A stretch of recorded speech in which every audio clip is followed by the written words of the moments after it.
Hey guys, this is Tim and James with Tabletop Terrors. I am James, despite the fact that I said those in a weird order. Today is RPG A Day video 31. This is the very last one. It's the final countdown. No, that would have been really good to sing on the last one. Today's question. Hindsight's 30-40. What is the best piece of advice you were ever given for your game of choice? Or I would say for tabletop role-playing games in general, because that's probably how I'll do it.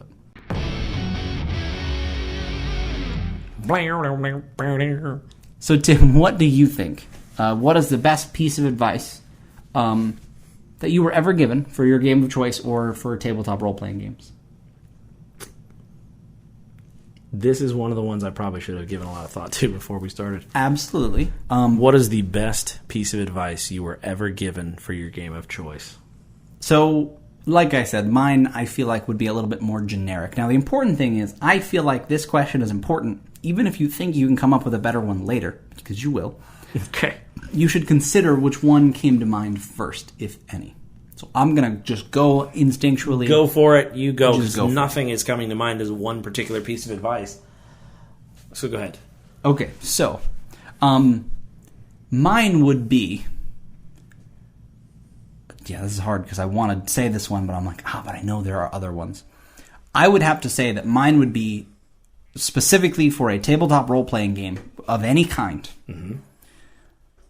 Don't let the story or being stuck in the story stop you from doing cool stuff. And this is really a piece of advice that you sort of have said a lot, which is don't be afraid to change little things in the past to make things cooler in the future. True. We're not writing a television series.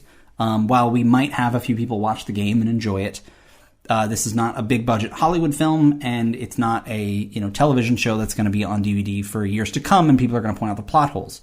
If in the next session I say, you know what, I said that guy was an elf, but it'd be cooler if he were a dwarf because of some other stuff we've gone through. It'd be cooler if he were a dwarf because and that's a big example. I don't think I've ever retconned something that big. But knowing that I could if I needed to allows me to game in the moment and say, when Tim says, or Barker says, or Matt says, all right, you see the innkeeper, what does he look like? I just go, he's an elf. He's an elf, and he did this, and this is his story, and, he's got, a black eye, and he looks over at us expectantly, but a little sheepish. Maybe he was just punched. Right. I just throw that out there. I don't worry about what that might mean later. And I just knowing that I have the ability to say, hey, I know I said he got punched in his right eye, but if he got punched in his left eye, it would make more sense because the guy that punched him, who we now just met, is left-handed. Right. Knowing that I have that freedom is like, that would be the best piece of advice, is just tell the story, and you can shift it around a little later, but I would just never be afraid to just throw some improv out there. Collaborative storytelling, just do it. And, you might be able, you can know that you have the freedom to change something later if you want to, or if it makes something cooler. I think I'm gonna commit a cardinal sin. Okay. I think this is gonna be. It is what it is, but I can't think of anything else. That's all right. That's what I mean. I'm like, go instinct. This isn't to say that this is the best one. This is the best one we can think of right now. I think the reason why is that I'm gonna sound like a jerkwater rafting, because no one gave me this advice. It's something that I feel like I figured out for myself. Yeah. But so it sounds kind of jerky to be like, well, I gave myself this advice back in the summer of 99. Like, I don't want it to be like, but it's an epiphany that I came to. What if the question were, what is the best piece of advice you can give someone for your game of choice? Sure. Suddenly you're not a jerk. Suddenly I'm not a jerk. At least not in this moment. Well, at least I'm not acting like a jerk. Don't have solutions in mind. Present your players with problems and let them figure out the solution. If someone would have told me that, it would have saved me a lot of heartache trying to write a game, because you're not writing a game. Yeah. You're coming up with the problems that you're going to place.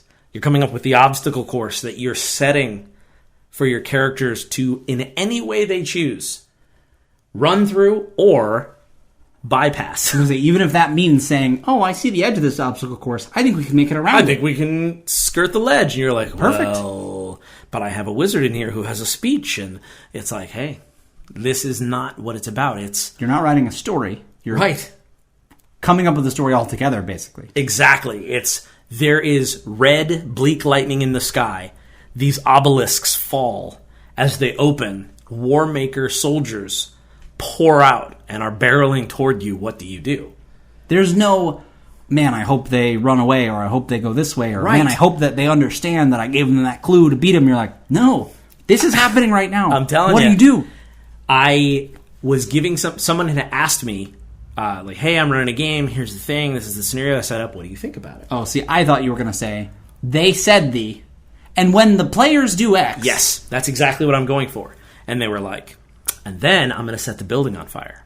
Yeah. And when the white dragonborn uses his ice breath to put it out, and I was like, brrr! Like, don't E-brake. pump the brakes, e-brake. Like, FBI J-turn. I know what it is now. I watched like 8 J-turn videos starring Channing Tatum. 28 Jump Street. So, I said, why do you think that Dragonborn is going to use their ice breath to stop the burning building? Oh, well, they probably will, right? I mean, that's their ability. Yeah, because then when the building is frozen, I'm going to have this happen. And I was like, you have a lot of and-thens that predicate on things that might not happen. And what will you do? Because what if the players don't even go in the building? I learned this the hard way and was painfully reminded. If you watch, I just ran, it's the first session of a campaign called, I think the name of the session was Quietus. And it's the first session of a campaign. I was like, and I'm stupid, because I didn't take this advice. I said, it's one that you have to be reminded of, not you, but in general. In general, I have to be reminded of this sometimes. So I was like, and when the players step outside at the end of the session, here's what's going to happen. And those cats said, yeah, we're going to wait here for the guy to come back. And I'm like, okay, well, we were running on a tight 4 hours now. I got to figure out what oopsie doodle. Yeah. I was like, even one as little as that, exactly, because you never know what they're going to do. No, you can't and that's say, the fun part. And when this, and expect it to happen definitely. Exactly. And if it does, you got to fake it well enough. It doesn't seem like it. So that, to me, is the piece of advice that I would be like, for any game, come up with the problems. And then the point of the game is working together to figure out those problems. And then a campaign is shepherding those one-offs and forming it into some sort of arc. Exactly. So anyway, that would be what I would say. Yeah, so be sure to check out brigadecon.org. This was the last of our RPG A Day videos. Woo! Go to brigadecon.org to sign up and learn more about the all-day online gaming convention on October 29th. There's going to be giveaways and panels and lots of cool stuff. You can run games, play in games, and all of the proceeds go to Child's Play. So brigadecon.org, be sure to check it out. Yeah, and so many of you have subscribed after watching these videos, which is awesome. So be sure to do that. Subscribe. This has been an absolute blast. We want to thank Runeslinger for doing this.